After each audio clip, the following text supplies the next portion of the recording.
কবুতর ফালা কি জায়েজ?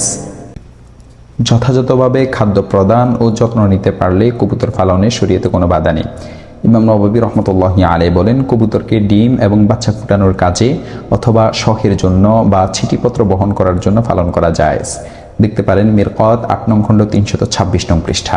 তবে তিনি বলেন, কিন্তু তা দ্বারা খেলাধুলা করা মাকরু, আর যদি কবুতর উড়িয়ে লটারি দেওয়া হয় তবে তার সাক্ষ্য গ্রহণ করা হবে না। মিরকাত ৮ নং খণ্ড ৩২৬ নং পৃষ্ঠা।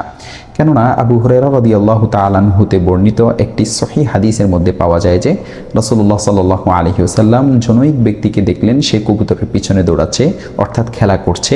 তখন তিনি বললেন, এক শয়তান আরেক শয়তানের পিছনে ছুটছে। দেখতে পারেন সুনানে আবু দাউদ হাদিস নং 4940।